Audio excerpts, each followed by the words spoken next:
ഒരു കാലത്ത് കേരള രാഷ്ട്രീയത്തിന്റെ ഗതിവിധികൾ നിർണ്ണയിച്ചിരുന്ന ആളാണ് സാക്ഷാൽ ശ്രീമാൻ കെ മാണി.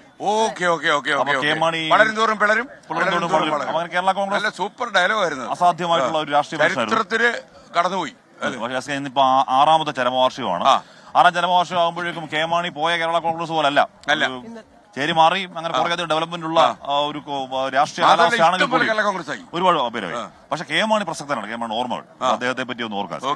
മാണി സാറിലേക്ക്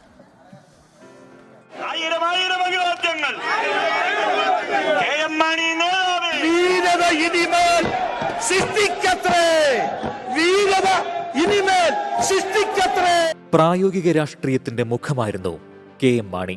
ഒരു കാലത്ത് മുന്നണി രാഷ്ട്രീയത്തിന്റെ അവസാന വാക്ക്, രാഷ്ട്രീയ കരുനീക്കങ്ങളിൽ ചുക്കാൻ പിടിച്ച നേതാവ്. അങ്ങനെ കേരള രാഷ്ട്രീയത്തിൽ വിശേഷണങ്ങളേറെ.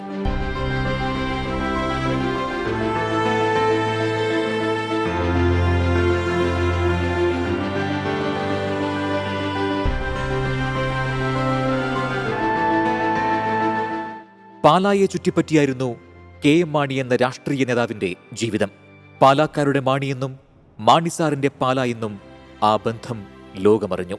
പാലായും ഞാനും തമ്മിലുള്ള ബന്ധം പൊക്കിൾക്കൊടി ബന്ധമാണ്.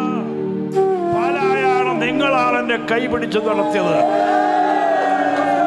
എന്നെ ഓമനിച്ചു വളർത്തിയത് പാലാക്കാരാണ്. പാലായ 1965 മുതൽ പാലാക്കാർ നെഞ്ചിലേറ്റി തുടർച്ചയായി 13 തവണ നിയമസഭയിലെത്തിച്ചു. അതുമാത്രമായിരുന്നില്ല, ഏറ്റവും കൂടുതൽ തവണ ബജറ്റ് അവതരിപ്പിച്ച ധനമന്ത്രി എന്നതടക്കമുള്ള റെക്കോർഡുകളും കെ എം മാണിയുടെ പേരിലാണ്. കെ എം മാണി എന്ന നേതാവിന്റെ ശൂന്യത പാലായിൽ മാത്രമല്ല, കേരള രാഷ്ട്രീയത്തിലും തീരാനഷ്ടമാണ്.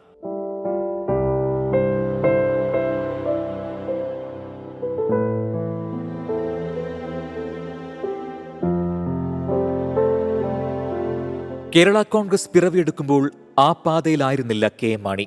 എന്നാൽ പിന്നീട് കോൺഗ്രസുമായി തെറ്റിപ്പിരിഞ്ഞ് കേരള കോൺഗ്രസിലേക്ക്. അവിടെ നിന്നങ്ങോട്ട് കേരള കോൺഗ്രസിന്റെ വളർച്ചയിലും തളർച്ചയിലും ഒരു വശത്ത് കെ എം മാണി ഉണ്ടായിരുന്നു. ബാർക്കോഴ കേസിൽ പ്രതിപക്ഷം ക്രൂശിച്ചപ്പോഴും പാലാക്കാർ കൈവിട്ടില്ല. എന്നാൽ കെ എം മാണിയുടെ കാലശേഷം കേരള കോൺഗ്രസിനെ പാലാക്കാർ കൈവിട്ടു. കെ എം മാണിക്ക് ശേഷം നടന്ന തെരഞ്ഞെടുപ്പുകളിൽ പാലായിൽ വിജയിക്കാൻ കേരള കോൺഗ്രസിന് സാധിച്ചില്ല. കെ എം മാണിയുടെ 6ാം ചരമവാർഷികത്തിൽ എത്തി നിൽക്കുമ്പോഴും വളരാനും പിളരാനുമുള്ള വെമ്പൽ കേരള കോൺഗ്രസിനുണ്ട്. തദ്ദേശ സ്വയംഭരണ തെരഞ്ഞെടുപ്പ് അടുത്തെത്തി നിൽക്കെ കെ എം മാണിയുടെ മകന്റെ ഭാഗത്തു നിന്നും മറ്റൊരു നിർണായക ചുവടുമാറ്റം ഉണ്ടാകുമോ എന്നാണ് രാഷ്ട്രീയ കേരളം ഉറ്റുനോക്കുന്നത്.